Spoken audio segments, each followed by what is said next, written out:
ನಮಸ್ತೆ ಸ್ನೇಹಿತರೆ, ನೋಡಿ ನಮ್ಮ ಮಾವ ಅವರು ಪಿಂಡ ಪ್ರದಾನ ಮಾಡಿದ್ದು ವಿಡಿಯೋ ನೋಡಿರ್ತೀರಾ. ಇವತ್ತು 11 ದಿವಸ ಕಾರ್ಯ ಅದೇ ತಿಥಿ ಮಾಡ್ತಾ ಇದ್ದೀವಿ. ನೋಡಿ, ತಿಥಿನ ಯಾವ ರೀತಿ ಮಾಡೋದು, ಸಂಪೂರ್ಣವಾದ ಅದರಿಂದ ಇರುವಂಥ ವೈಜ್ಞಾನಿಕ ಕಾರಣ ಮತ್ತು ಅದರಿಂದ ಇರುವಂಥ ಉದ್ದೇಶ ಏನು ಅಂತ ಹೇಳ್ಬಿಟ್ಟು ಸಂಪೂರ್ಣವಾಗಿ ಮಾಹಿತಿ ತಿಳಿಸ್ಕೊಡ್ತೀನಿ. ಪೂರ್ತಿ ವಿಡಿಯೋ ನೋಡಿ. 11 ದಿವಸಕ್ಕೆ ಸತ್ತ ಮೇಲೆ ತಿಥಿ ಮಾಡ್ತೀವಿ, ಇಲ್ಲಾಂದ್ರೆ 13 ದಿನಕ್ಕೆ ಮಾಡ್ತೀವಿ. ನೋಡಿ, ಅದರಿಂದ ಇರುವಂತಹ ವೈಜ್ಞಾನಿಕ ಕಾರಣ ಏನು ಅಂದರೆ, 11 ದಿನ ಏನು ಈ ಸತ್ತಂಥವ್ರ ಮನೆಯಲ್ಲಿ ಏನು ಜನ ಇರ್ತಾರೆ, ಅವ್ರು ಯಾರು ಬೇರೆಯವ್ರ ಮನೆಗೆ ಹೋಗಂಗಿಲ್ಲ, ಅವ್ರ ಮನೆಯೊಳಗೆ ಯಾರು ಬರೋಂಗಿಲ್ಲ. ಇದು ಸೂತ್ಕ ಅಂತ ಅಂತೀವಿ. ಏನಿದ್ರ ಕಾರಣ ಅಂತ ತಿಳ್ಕೊಳ್ಳೋದು, ವೈಜ್ಞಾನಿಕ ಕಾರಣ. ನೋಡಿ, ನಮಗೆ ಕೊರೋನಾ ಬಂದಿತ್ತು. ಕೊರೋನಾದಲ್ಲೂ ನಮ್ಗೆ ಎಷ್ಟು ದಿನ ಕ್ವಾರಂಟೈನ್ಗೆ ಹಾಕಿದ್ರು? 12 ದಿನ ಹಾಕಿದ್ರು. ಅಂದರೆ 12 ದಿನ ಏನಾರ ಒಂದು ವ್ಯಕ್ತಿ ಅವ್ರ ಏನಾರು ಅಲರ್ಜಿಯಾಗಿ ಸತ್ತಿದ್ರೆ ಅಥವಾ ಏನಾರ ಕಾಯಿಲೆಗಳು ಬಂದು ಸತ್ತಿದ್ರೆ ಅವ್ರ ಕುಟುಂಬದೊಳಗೇನೆ ಹರಡ್ಕೊಂಡು ಅವ್ರ ಕುಟುಂಬದೊಳಗೇನೆ ಇರೋರೆ ಅಥವಾ ತೀರ್ಕೊಳ್ಳಿ, ಊರು ತುಂಬ ಎಲ್ಲರಿಗೂ ಹರಡೋದು ಬೇಡ ಅಂತ ಅಂದ್ಬಿಟ್ಟು ಯಾರು ಮನೆಗೆ ಹೋಗ್ತಾರಲ್ಲ ಅವ್ರ ಮನೆಗೆ ಯಾರು ಬರ್ತಿರ್ಲಿಲ್ಲ. ಅದ್ಯಾವುದು ಸೂತ್ಕ ಅನ್ನೋದು ಇನ್ನೊಂದು ಅಲ್ಲ. ಹಿಂದಿನ ಕಾಲದಲ್ಲಿ ನಾವು ಕೇಳಿರ್ತೀವಲ್ಲ, ಪ್ಲೇಗು, ಕಾಲರ, ಮಲೇರಿಯಾ ಅಂದ್ಬಿಟ್ಟು ಈ ಥರ ಕಾಯಿಲೆಗಳು ಬಂದಾಗ ಎಲ್ಲ ಹರಡೋದು ಜನಕ್ಕೆ. ಹಂಗೆ ಆ ಸತ್ತಿರೋ ಅಂತ ಮನೇಲಿ ವ್ಯಕ್ತಿ ಯಾವ ಥರ ಸತ್ತು ಅಂತ ಗೊತ್ತಿರೋದಲ್ಲ, ಯಾವ ಕಾಯಿಲೆ ಬಂದು ಸತ್ತರು ಅಂತ.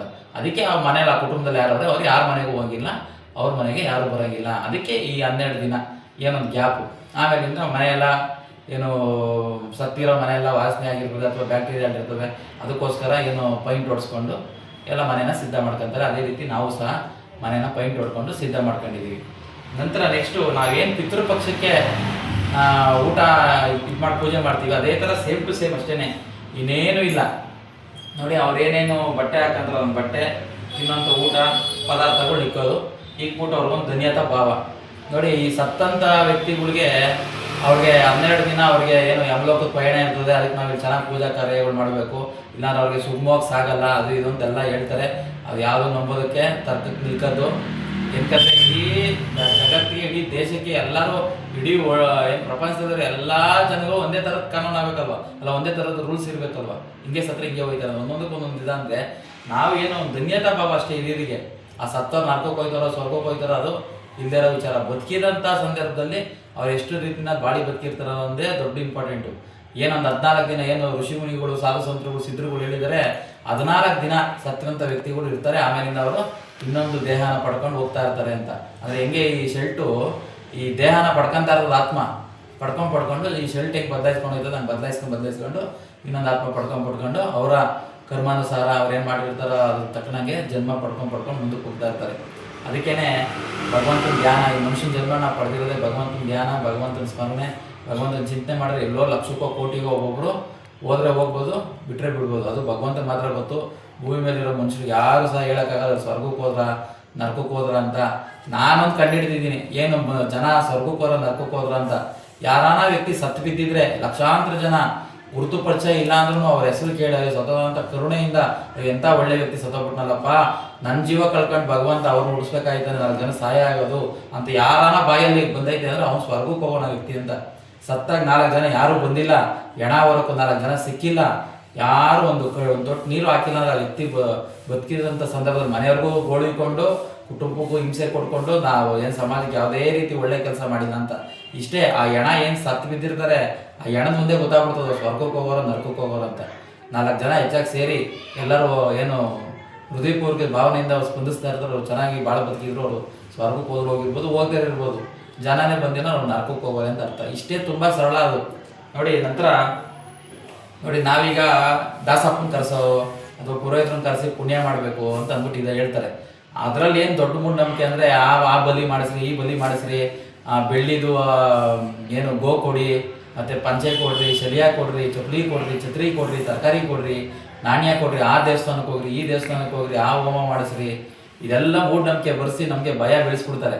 6 ತಿಂಗಳು ಮನೆ ಬಿಡ್ರಿ, 3 ತಿಂಗಳು ಮನೆ ಬಿಡ್ರಿ, ಈ ಥರ ಎಲ್ಲ ಹೇಳಿ ಮನೆಯೆಲ್ಲ ಬೂಸ್ಟ್ ಹಿಡಿಸಿ ಮನೆಯೆಲ್ಲ ಗಬ್ಬಿದ್ದು ಅವರು ಮನಸ್ಸಿನಲ್ಲಿ ತೊಂದರೆ ತಗೊಂಡು ಸತ್ತಿದ್ದ ದುಃಖಕ್ಕೆ ಇನ್ನೂ ಅಷ್ಟು ದುಃಖ ಸೇರಿಸ್ಬಿಟ್ಟು ಈ ಥರ ಎಲ್ಲ ಅವ್ರ ಮೂಢನಂಬಿಕೆ ಮಾಡಿ ಹೋಗ್ತಾರೆ. ನೋಡಿ, ಮನೋದಲ್ಲಿ ಧೈರ್ಯ ಇರಬೇಕು, ಆತ್ಮವಿಶ್ವಾಸ ಇರಬೇಕು. ಸತ್ತಿರೋರು ಯಾರು? ನಮ್ಮಪ್ಪ, ನಮ್ಮ ಅತ್ತ, ನಮ್ಮ ರಿಲೇಷನ್, ನಮ್ಮ ಬಂಧು ಬಳಗ, ನಮ್ಮ ಹಿರಿಯರು. ಅವ್ರು ಸತ್ರ ನಮಗೆಲ್ಲ ಯಾವತ್ತಾನ ದುಃಖ ಕೊಡ್ತಾರ, ತೊಂದರೆ ಕೊಡ್ತಾರ? ಸ್ವಲ್ಪನಾದ್ರೂ ನಾವು ಯೋಚನೆ ಮಾಡಬೇಕು. ನೋಡಿ, ಈ ಮನೋಭಾವನೆ ಯಾರು ಹೆಚ್ಚಾಗಿರ್ತದೆ ನೋಡಿ, ಆ ರೀತಿ ಇರ್ತದೆ. ನಾವು ಯಾರು ಸಹ ಕರೆಸಿಲ್ಲ, ಯಾರಿಲ್ಲ. ನೋಡಿ, ನಾವೇ ನಮ್ಮ ಕುಟುಂಬದವರೆಲ್ಲ ಸೇರಿ ಈಗ ಒಂದು ಪೂಜೆ ಮಾಡ್ಕೊತೀವಿ. ಅವ್ರದ್ದೇನೊಂದು 2 ಎಡೆ ಇಕ್ಕಿದ್ರೆ 1 ಎಡೆ ನಾವು ತಿನ್ಕೊಂತೀವಿ ಪ್ರಸಾದ ಥರ, ಇನ್ನೊಂದು ಎಡೆ ಮನೆ ಮೇಲೆ ಕಾಗಿಗೆ ಇಕ್ತೀವಿ. ಅಷ್ಟು ಬಿಟ್ಟರೆ ಇನ್ನೇನೂ ಇಲ್ಲ ಇದರಲ್ಲಿ. ಮನೆಗೆ ಏನೊಂದು ತೆಂಗಿನಕಾಯಿ ಒಂದು ಒಡೆದು ಅದು ನೀರು ಒಂದು ಸ್ವಲ್ಪ ಗಂಜಲ ಹಾಕ್ಬಿಟ್ಟು ಮನೆ ತುಂಬ ಒಂದು ಶಾಸ್ತ್ರಕ್ಕೆ ಒಂದು ಪ್ರೋಷಣೆ ಮಾಡ್ಕೊಂಬಿಟ್ರೆ ಸಾಕು. ಇನ್ನು ಯಾವುದೇ ಪೂಜೆ ಯಾವುದೇ ಮೂಢನಂಬಿಕೆಗೆ ಹೋಗ್ಬೇಡ್ರಿ, ಜೀವನ ಹಾಳಾಗೋಗ್ತದೆ. ಲಕ್ಷಾಂತರ ರೂಪಾಯಿ ಸಾವಿರಾರು ರೂಪಾಯಿ ಕಳ್ಕೊಂಡು ಮನಸ್ಸನ್ನು ನೆಮ್ಮದಿ ಕಳ್ಕೊಂಡು ನೀವು ಆರೋಗ್ಯ ಕೆಡಿಸ್ಕೊಂಡು ನೀವು ಸಹ ನೆಮ್ಮದಿ ಇಲ್ದಂಗೆ ಆಗ್ಬಿಡ್ತೀರ. ಸತ್ತವ್ರು ಹೋದ್ರು, ನೀವು ಬದುಕಿರೋರು ಚೆನ್ನಾಗಿ ಮಾಡಬೇಕಲ್ಲ. ಈ ಮೂಢನಂಬಿಕೆ ಇದೆ, ದಯವಿಟ್ಟು ಹೋಗ್ಬೇಡ್ರಿ. ಎಲ್ಲ ಫ್ರಾಡೇನೆ. ಅವ್ರದ್ದೊಂದು ಬಿಸ್ನೆಸ್ ನಡಿಬೇಕು, ಅವ್ರು ದುಡ್ಡು ಮಾಡಬೇಕು. ನಿಮಗೆ ಮೂಢನಂಬಿಕೆ ಹೇಳಿರ್ತಾರೆ, ಅದ್ರಲ್ಲಿ ಬರೋದು ಯಾವುದೂ ಇಲ್ಲ ನೋಡಿ. ಇದೆಲ್ಲ ತುಂಬ ಚೆನ್ನಾಗಿ ಅರ್ಥ ಮಾಡ್ಕೊಬೇಕು ನೋಡಿ. ಹಿರಿಯರು ಸತ್ತಿರ್ತಾರೆ, ಅವ್ರು ಬದುಕಿರ್ಬೇಕಾರೆ ನೀವು ಅವ್ರಿಗೆ ಈ ಊಟ ಇಲ್ಲಿಕ್ಕದಲ್ಲ, ಅವ್ರು ಕೇಳ್ಬೇಕು, ಬಾಯಿ ಬಿಟ್ಟು ಕೊಡಿಸ್ತಾ ಇರಬೇಕು ನೋಡಿ. ನಾನು ಸಹ ನಮ್ಮ ಮಾಮನಿಗೆ 3 ಪ್ರಶ್ನೆ ಮಾಡಿದ್ದೆ. ಏನಾರ ತಿನ್ಬೇಕಾ ಅಂತ ಕೇಳಿದ್ದೆ, ಏನೂ ಇಲ್ಲ ಅಂದಿದ್ರು. ಯಾರನ್ನಾರ ನೋಡ್ಬೇಕಾ, ಇಲ್ಲ ಅಂದಿರು. ಎಲ್ಲಾರ ಹೋಗ್ಬೇಕಾ, ಈ 3 ಪ್ರಶ್ನೆ ಕೇಳಿ. ಎಲ್ಲ ಕೇಳಾದ್ಮೇಲೆ ಅವ್ರು ಯಾವುದಕ್ಕೂ ಏನೋ ಸ್ಪಂದಿಸಿಲ್ಲ, ಕೇಳಿದ್ರೆ ಅದನ್ನೆಲ್ಲ ಮಾಡಿರಿ. ನಿಮ್ಗೆ ಏನು ಬೇಕು ಅಂತ ಕೇಳ್ರಿ ನೋಡಿ. ಹಂಗೆ ನಮ್ಮ ಮಾವನ್ ಕೇಳಿದಾಗ ನಾನು ಸತ್ತರೆ ಸಾಕಪ್ಪ ಅಂತಂದಿದ್ರು. ಹಂಗೆ ಅವ್ರ ಮನ್ಸಲ್ಲಿರ್ತದೆ. ಸಾಯುವಂಥ ವ್ಯಕ್ತಿಗಳು, ಅನಾರೋಗ್ಯಕ್ಕಿರೋರು, ವಯಸ್ಸಾಗಿರೋರ್ಗೆ ಆಸೆನೇ ಇಲ್ಲ, ಗೊತ್ತೋಗಿರ್ತದೆ. ಎಲ್ಲಾನ ಇದ್ರೆ ಆಸೆ ತೀರಿಸ್ರಿ. ಅವ್ರು ಒಳ್ಳೆ ರೀತಿಯಲ್ಲಿ ಇರ್ಬೇಕಾದ್ರೆ ನೋಡ್ಕೊಳ್ಳಿ, ಸಾಕಿ ಸಲಗಿ. ಅಷ್ಟೇ ನಾನು ಕೇಳೋಕ್ಕೆ ಇಷ್ಟಪಡ್ತೀನಿ ನೋಡಿ. ಇಷ್ಟೇ ಸ್ನೇಹಿತರೆ, ತಿಥಿ ಅಂತಂದರೆ ಒಂದು ಧನ್ಯತಾ ಭಾವನೆ ಸೂಚಿಸೋದು ಅವ್ರಿಗೊಂದು ನಮ್ಮ ಸಮರ್ಪಣೆ. ಏನು ಮನೆ ಕುಟುಂಬದವರೆಲ್ಲ ದುಃಖದಲ್ಲಿರ್ತಾರೆ, ಅವರೆಲ್ಲ ಇವತ್ತಿನ ಸಹ ತಿಥಿ ದಿವಸ ಕರೆಸಿ ಅವ್ರಿಗೆಲ್ಲ ಒಂದು ಊಟ ಹಾಕಿ ಒಂದು ಸಮಾಧಾನ, ಒಂದು 4 ಮಾತಾಡಿ ಎಲ್ಲರ ಜೊತೆ ಕುಟುಂಬದಲ್ಲಿ ಏನೇನೆಲ್ಲ ಬೇರೆದೆಲ್ಲ ಸಂಪ್ರದಾಯ ಇರ್ತದೆ, ಅಥವಾ ಅವ್ರ ಆಸ್ತಿ ಗೀಸ್ತಿ ಇದ್ರೆ ಹಂಚ್ಕೊಳ್ಳೋದಾಗಲಿ, ಅಥವಾ ಅದನ್ನೆಲ್ಲ ಡಿವೈಡ್ ಮಾಡ್ಕೊಳ್ಳೋದಾಗಲಿ, ಅಥವಾ ಕುಟುಂಬದವರೆಲ್ಲ ಕುತ್ಕೊಂಡು ಮುಂದೆ ಏನು ಹೆಜ್ಜೆ ಇಕ್ಬೇಕು, ಇವ್ರು ಸತ್ತೋದ್ರು, ಈ ಕುಟುಂಬಕ್ಕೆ ಏನಾದ್ರು ನೆಕ್ಸ್ಟ್ ಹೆಜ್ಜೆ ಏನೇನು ಇಕ್ಬೇಕು, ಯಾರ್ಯಾರು ಏನೇನು ಮುಂಚೂರಿ ತಗೊಬೇಕು, ಅಥವಾ ಜವಾಬ್ದಾರಿಗಳು ಯಾರ್ಯಾರು ಡಿವೈಡ್ ಮಾಡಬೇಕು ಇಂಥದ್ದೆಲ್ಲ ಮಾತಾಡ್ಕೊಂಡು ಮುಂದೆ ಸಾಕೊಂಡು ಹೋಗ್ತಾ ಇರಬೇಕು. ಇಷ್ಟೇ ಸ್ನೇಹಿತರೆ, ಇನ್ನೇನು ಇಲ್ಲ. ತಿಥಿ ಅಂತಂದರೆ ಅವ್ರಿಗೊಂದು ಧನ್ಯತಾ ಭಾವ. 12 ದಿವಸ ಅಂತಾರೋ, 13 ದಿವಸ ಅಂತಾರೋ, 11 ದಿವಸ ಅಂತಾರೋ, ಯಾವುದಕ್ಕೂ ನಾವು ತಲೆ ಕೆಡಿಸ್ಕೊಬಾರ್ದು. 12 ತಿಂಗಳು ನಾವು ಮಾಡೋಕ್ಕಾಗಲ್ಲ, ಅದನ್ನು 12 ದಿವಸಕ್ಕೆ ಇಳಿಸಿ ಮಾಡ್ತೀವಿ ಅಂತಾರೆ. ಅನೇಕ ಮೂಢನಂಬಿಕೆಗಳು ಬಿಡ್ತಾರೆ. ನಮ್ಗೆ ಅವೆಲ್ಲ ಯಾವುದು ಬೇಡ. ಅದರಿಂದ 12 ದಿನದಿಂದ ಇರುವಂಥ ವೈಜ್ಞಾನಿಕ ಕಾರಣ ಅವ್ರ ಮನೇಲಿ ಯಾರಿಗಾನ ರೋಗ ದಿನ ಬರಬಾರ್ದು ಅನ್ನೋದಷ್ಟೇ ಬಿಟ್ಟರೆ ಬೇರೆ ಯಾವುದೂ ಇಲ್ಲ. ಇಷ್ಟೇ ಸರಳವಾಗಿ ನೀವು ಪೂಜೆ ಮಾಡ್ಕೊಳ್ಳಿ. ಅಥವಾ ನೀವೇನಾರು ನಿಮಗೆ ನಮ್ಮ ಮನಸ್ಸು ಹೋಗ್ತಿಲ್ಲ, ಯಾರನ್ನ ಇವರು ತಿಥಿ ಮಾಡೋರನ್ನೇ ಕರ್ಸಿ ಮಾಡ್ತೀವಿ ಅಂದರೆ ಬರೀ ಪೂಜೆ ಮಾಡಿಸಿ ಕಳಿಸಿ. ಯಾವುದೇ ಶಾಸ್ತ್ರ ಕೇಳಬೇಡಿ, ನಕ್ಷತ್ರ ಕೇಳಬೇಡಿ, ಅವ್ರು ಹೇಳೋ ಪರಿಹಾರ ಅಂತೂ ಮೊದಲೇ ಕೇಳಬೇಡಿ. ಮೊದಲೇ ಹೇಳ್ಬಿಡ್ರಿ, ನೀವು ಪೂಜೆ ಮಾಡಿ ಹೋಗ್ಬೇಕು. ನಮ್ಗೆ ಯಾವುದೇ ನಕ್ಷತ್ರ ಹೇಳ್ಬೇಡಿ, ಶಾಸ್ತ್ರ ಹೇಳ್ಬೇಡ್ರಿ, ಯಾವುದು ದಾನ ಧರ್ಮ ಮಾಡಿಬಿಡ್ರಿ. ಆ ಪೂಜೆದೇನಿದೆ ಅದು ಫೀಸ್ ಕೊಡಿ, ಅದರಿಂದ ಕಳಿಸ್ತಾ ಇರಿ ಆಚೆಗೆ. ಅವ್ರಿಗೆ ಏನೇನು ಬೇಕೋ ಕೊಟ್ಬಿಟ್ಟು ನಿಮ್ಗೆ ಚೆನ್ನಾಗಿ ಹೆಚ್ಚಾಗಿತ್ತು ಅಂದರೆ ಕಾಣಿಕೆ, ವಸ್ತ್ರ, ಅಕ್ಕಿ ಅದು ಕೊಟ್ಟು ಕಳಿಸ್ರಿ ನೋಡಿ. ಈಗ ತಿಥಿ ಅಂದರೆ ಇನ್ನೊಂದು ಬೇರೆ ಮೂಢನಂಬಿಕೆ ನೋಡಿ. 11 ದಿವಸ ಬಿದ್ದಿರ್ತದೆ, ಕೆಲವರು 13 ದಿವಸಕ್ಕೆ ಹಾಕಂತಾರೆ. ಗುರುವಾರ ಬಿದ್ದುಬಿಟ್ಟಿರ್ತದೆ, ಯಾರು ಮಾಂಸ ತಿನ್ನಲ್ಲ.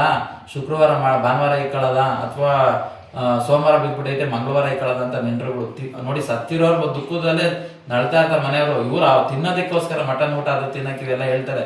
ಯಾವುದು ಕೇಳಬೇಡಿ ನೋಡಿ. ನಮ್ಮ ಮನೆಗೆ ನಾವು ಒಂದು 5 ಜನ ನಮ್ಮ ಕುಟುಂಬದವ್ರು ಅಷ್ಟೇ ಇರೋದು. ಯಾವ ನೆಂಟರೂ ಕರೆದಿಲ್ಲ, ಯಾರನ್ನೂ ಕರೆದಿಲ್ಲ, ನಾವು ಯಾವ ಸ್ನೇಹಿತರೂ ಕರೆದಿಲ್ಲ ನೋಡಿ. ಅವ್ರ ಹೆಸರು ಹೇಳಿ ಊಟ ಇಲ್ದಿರೋರ್ಗೆ ಹಾಕ್ಬೇಕು. ಊಟ ಇರೋರ್ಗೆ ಹಾಕಿದ್ರೆ ಅವನ ಆಸೆಯಲ್ಲಿ ಅತಿ ಹೆಚ್ಚು ಮೆನುಗಳು ಕೇಳ್ತಾನೆ. ಆ ಮೆನು ಫ್ರೈ ಮಾಡು, ಡ್ರೈ ಮಾಡು, ರೋಸ್ಟ್ ಮಾಡು ಅಂತ ಬಿರಿಯಾನಿ ಕೇಳ್ತಾನೆ. ಹಸಿರೋ ಒಂದು ಬಾಳೆಹಣ್ಣು ಕೊಟ್ಟರು ಸಾಕು, ಒಂದು ಪ್ಯಾಕೆಟ್ ಬಿಸ್ಕೆಟ್ ಕೊಟ್ಟರು ಸಾಕು. ಅವರು ಖುಷಿ ಕೊಡ್ಬೇಕು. ಅವ್ರು ಅಂಥವ್ರಿಗೂ ಹುಡಿಕೊಂಡು ಊಟ ಕೊಡಿ ಸರಿನಾ. ಯಾವುದೇ ಕಾರಣಕ್ಕೂ ನೆಂಟರಿಷ್ಟ್ರಿಗೋಸ್ಕರ ಲಕ್ಷಾಂತರ ರೂಪಾಯಿ ಖರ್ಚು ಮಾಡಿ ತಿಥಿ ಮಾಡಿ ನೀವು ಆಡಂಬರ ಎಲ್ಲ ಮಾಡ್ಕೊಳಕ್ಕೆ ಹೋಗ್ಬಿಟ್ಟು ತುಂಬಿದಾಗಲೇ ನೋಡಿ. ಅವ್ರ ಹೆಸರು ಹೇಳಿ ಒಂದು ಸ್ವಲ್ಪ ಏನು ಬೀದಿ ನಾಯಿಗಳು ಅಥವಾ ಯಾರು ಮೂಕ್ ಪ್ರಾಣಿಗಳಿಗೋ ಅಥವಾ ಅಸ್ತಿರೋರು ಊಟ ಕೊಡಿ. ಅದನ್ನು ಸಹ ಹೇಳ್ತೀನಿ. ಅದು ಸಹ ದೊಡ್ಡ ಮೋಸನೇ, ಅದು ಸಹ ದೊಡ್ಡ ಇದೇನೆ, ಮೂಢನಂಬಿಕೆನೆ. ಅದರಿಂದ ಏನೂ ಇಲ್ಲ. ಎಲ್ಲರೂ ಒಳ್ಳೆಯದಾಗಲಿ. ಓಂ ನಮಃ ಶಿವಾಯ. ಶಿವಾಯ ನಮಃ. ಆತ್ಮ ನಮಸ್ಕಾರ.